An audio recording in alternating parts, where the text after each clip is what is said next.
શું તમે અમેરિકામાં રહો છો તો હવે આગળના સમયમાં બની શકે કે તમારે ભારત પરત આવવું પડી શકે છે. ભલે તમારી પાસે વિઝા હોય ને બધી વસ્તુ હોય છતાં પણ તમારે પાછું આવવું પડી શકે છે.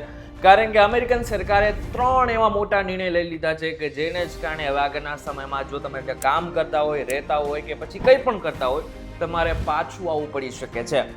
શું છે આ 3 નિયમ જાણીશું આજના ખાસ વિડીયોમાં. Hello, ladies and gentlemen. This is your captain speaking. We'll be landing in the airport in just a few minutes. What's up guys, welcome to Way to Vides and my name is Karan Chaudhara. આમ જોવા જઈએ ને તો સામાન્ય રીતે જે લોકો અમેરિકામાં જાય છે ને એ બધા જ ભારતીયોનું એક સપનું ત્યાં કામ કરવાનું હોય છે. એટલા માટે થઈને તેઓ વર્ક પરમિટ લઈને ત્યાં પહોંચતા હોય છે. હવે વર્ક પરમિટ હોય છે એ કેટલાક વર્ષોની હોય છે અને આ બાદ એને ઓટો રિન્યુઅલમાં નાખી શકાય છે જે લગભગ 540 દિવસનું હોય છે. પરંતુ આ જે ઓટો રિન્યુઅલની સિસ્ટમ હતી ને એ હવે 30 ઓક્ટોબરથી બંધ કરી નાખવામાં આવી છે. જૂની EAD એક્સપાયર થાય તો કામ તરત બંધ થઈ શકે છે. H4 wife green card waiters હજારો ભારતીયોને નોકરી 6 થી 12 મહિને અટકી શકે છે. USCIS નું કહેવું છે કે 180 દિવસ પહેલા જ તમે રિન્યુઅલ માટે અરજી કરી નાખો જેથી આગળના સમયમાં તમને કોઈ જ પ્રકારની તકલીફ ન પડે. બીજું સૌથી મહત્વનું, ફ્લોરિડાની જે યુનિવર્સિટીઓ છે એની અંદર H1B વિઝાને બંધ કરી નાખવામાં આવ્યું છે.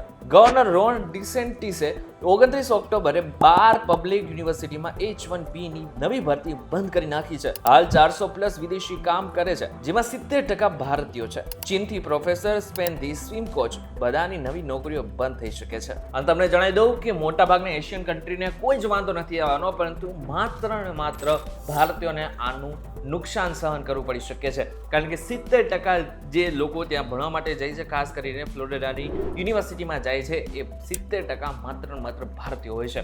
આગળના સમયમાં બની શકે કે બધા જ લોકોને તકલીફ પડી શકે છે અથવા તો આગળના સમયમાં એ બધા જ લોકોને H1B વિઝા માટે તકલીફ પડી શકે.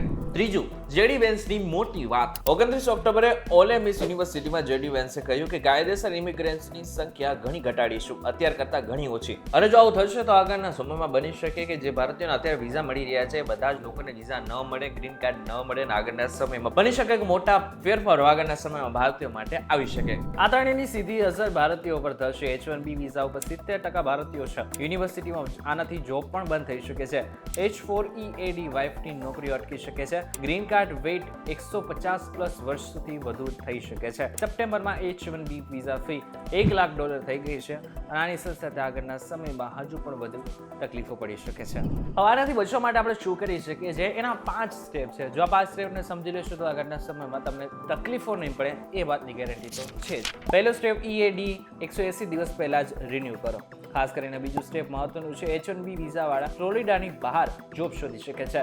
ત્રીજું, ઇમિગ્રેશન વકીલ પાસે EB2, NIW કે પછી EB1 ચેક કરાવી લો. ચોથું, બેકઅપ પ્લાન રાખો. કેનેડા એક્સપ્રેસ એન્ટ્રી પણ છે અને જ્યારે બીજી બાજુ જર્મનીનું બ્લુ કાર્ડ પણ છે. પાંચમું અને છેલ્લું મહત્વનું કે ગ્રુપ અલગ અલગ હોય છે. જેમ કે ફેસબુકમાં તમે જોતા હશો એ બધા જ ગ્રુપ જોઈ લો જેથી તમને અપ ટુ ડેટ માહિતી મળતી રહે.